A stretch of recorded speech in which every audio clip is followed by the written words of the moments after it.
अगर मेरी बहनों से शादी नहीं करोगे तो तुम्हें फंसा देंगे सबको और यहाँ से लाश हटाएंगे।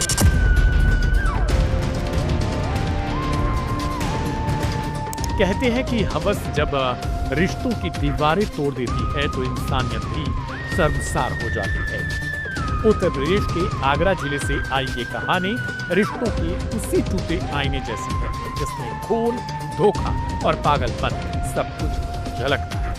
बरहन इलाके के एक शांत गांव में दिवाली की रात जो कुछ हुआ उसने पूरे इलाके को सन्न कर दिया। ये कहानी है 28 साल के योगेश जो हल्द्वानी की एक सीमेंट फैक्ट्री में बतौर असिस्टेंट केमिकल इंजीनियर काम करता था। दिवाली मनाने के लिए वह अपने गांव खेड़ी अडू लौटा था। घर में पूजा पाठ, मिठाइयां, हंसी ठिठोली सब चल रहा था। सब कुछ सामान्य सा था।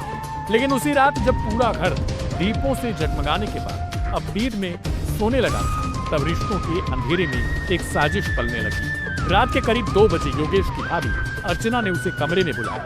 बताया जा रहा है कि उसने बहाने से लालच देकर योगेश को अपने कमरे के अंदर खींच लिया। कुछ ही पल बाद कमरे के अंदर से योगेश की दिल दहला देने वाली चीख सुनाई दी। परिवार दौड़ा तो देखा योगेश लहूलुहान हालत में भागता हुआ बाहर आया। किसी को समझ नहीं आया कि आखिर हुआ क्या, लेकिन जब सच्चाई सामने आई तो पैरों तले जमीन खिसक गई।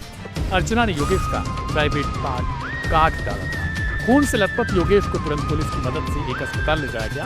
हालात नाजुक देख डॉक्टरों ने दिल्ली रेफर कर दिया। पुलिस ने मौके से सबूत जुटाए, कमरे की जांच की और अर्चना को हिरासत में लिया गया। लेकिन कहानी यही खत्म नहीं होती। सुबह होते होते अर्चना का पति गाँव पहुंचा और उसे अपने साथ एटा स्थित मायके ले गया।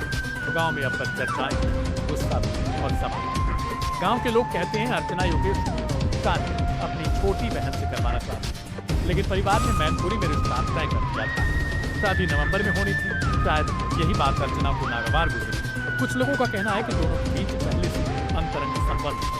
जब योगेश ने उससे दूरी बनाई और अपनी शादी तय कर ली तो अर्चना ने अपने संबंध को बचाने के लिए खौफनाक कदम उठाया। सुनिए आखिर युवती की जिम्मेदारी में क्या कुछ बताया। मेरे देवर सो रहे थे इस वाले रूम में, वो सो रही थी मेरी दौरान। कौन सो रहे थे? कौन? मेरे देवर। क्या नाम जी? योगेश।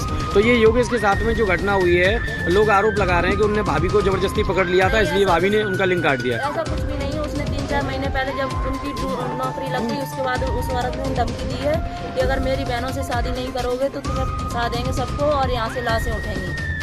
तो इस चक्कर में उसने ये सब करा है। जो आपके देवर हैं कहाँ नौकरी करती हैं? उत्तराखंड में। ये जो महिलाएं हैं जिसने लिंक काटा वो कहाँ रहती हैं? वो आगरा में रहती है। इस समय कहाँ पर है?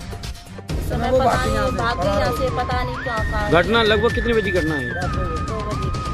जी। तो उसके बाद से वो फरार है। इसकी सूचना आपने पुलिस को दी थी? हमारे यहाँ पे कोई थी नहीं, सब लोग उन्हें लेके भाग गए थे। हम ही लोग थे। जब बताया सबने तो हमने दी, जब वो भाग गई यहाँ से। तो अब आपने पुलिस को सूचना दी थी? पुलिस मौके पर आई है? हाँ, आई थी पुलिस। पुलिस ने पूरे मामले की जांच शुरू कर दी। मेडिकल रिपोर्ट, परिवार के बयान और अर्चना के मोबाइल की कॉल डिटेल्स की जांच हो रही है।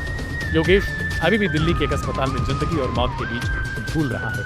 वहीं गांव में इस घटना को लेकर तरीके की चर्चाएं हैं। कुछ इसे बदले की कहानी बता रहे तो कुछ पागलपन का नतीजा।